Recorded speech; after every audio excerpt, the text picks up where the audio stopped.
Origène, homélie sur Samuel, homélie 1 sur le Cantique d'Anne, chapitre 8.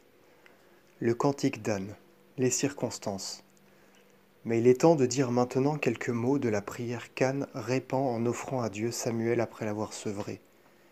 Nous disons d'abord à son propos que l'enfant qui est offert à Dieu n'a pas pu être offert avant d'être sevré, ce qui montre que personne ne peut être consacré à Dieu s'il se nourrit encore de lait, s'il est un enfant par l'essence et s'il est ignorant de la doctrine de justice.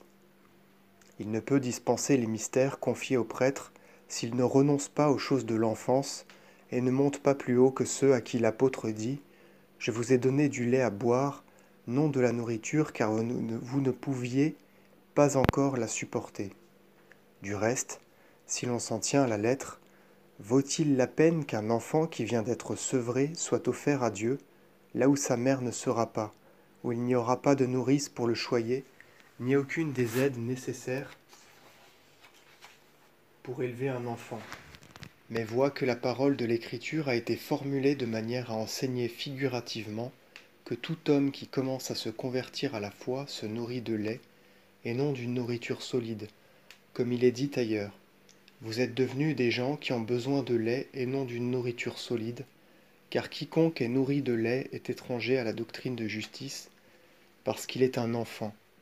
Les parfaits, eux, ont la nourriture solide, ayant par leur capacité à la recevoir les sens exercés au discernement du bien et du mal.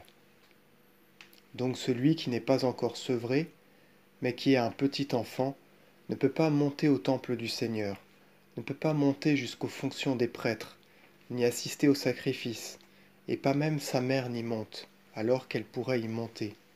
Anne, sa mère, est en effet une grâce qui le garde, le protège et le nourrit, pour monter avec lui au temple au moment opportun. Et quand elle voit que c'est le moment pour lui d'être sevré et de prendre des nourritures solides et fortes, pour pouvoir vivre parmi les prêtres et se nourrir des sacrifices de l'autel, alors elle le consacre à Dieu. Vois si tu ne trouves pas ailleurs dans les Écritures saintes mention d'un enfant qui est sevré. Quant à moi, pour autant que ma mémoire me suggère quelque chose à l'instant, je me souviens d'Isaac, dont il est écrit qu'Abraham fit un grand festin le jour où son fils Isaac fut sevré. Chez nos contemporains, les parents ont l'habitude de fêter le jour de l'anniversaire de leurs enfants. Abraham, lui, ne célèbre pas le jour anniversaire de la naissance de son fils Isaac, mais il célèbre une fête, se livre à la joie et offre un festin le jour où il sèvre son fils et le met à des nourritures fortes et solides, comme si Isaac disait par là « Quand je suis devenu homme, j'ai quitté ce qui était de l'enfant. »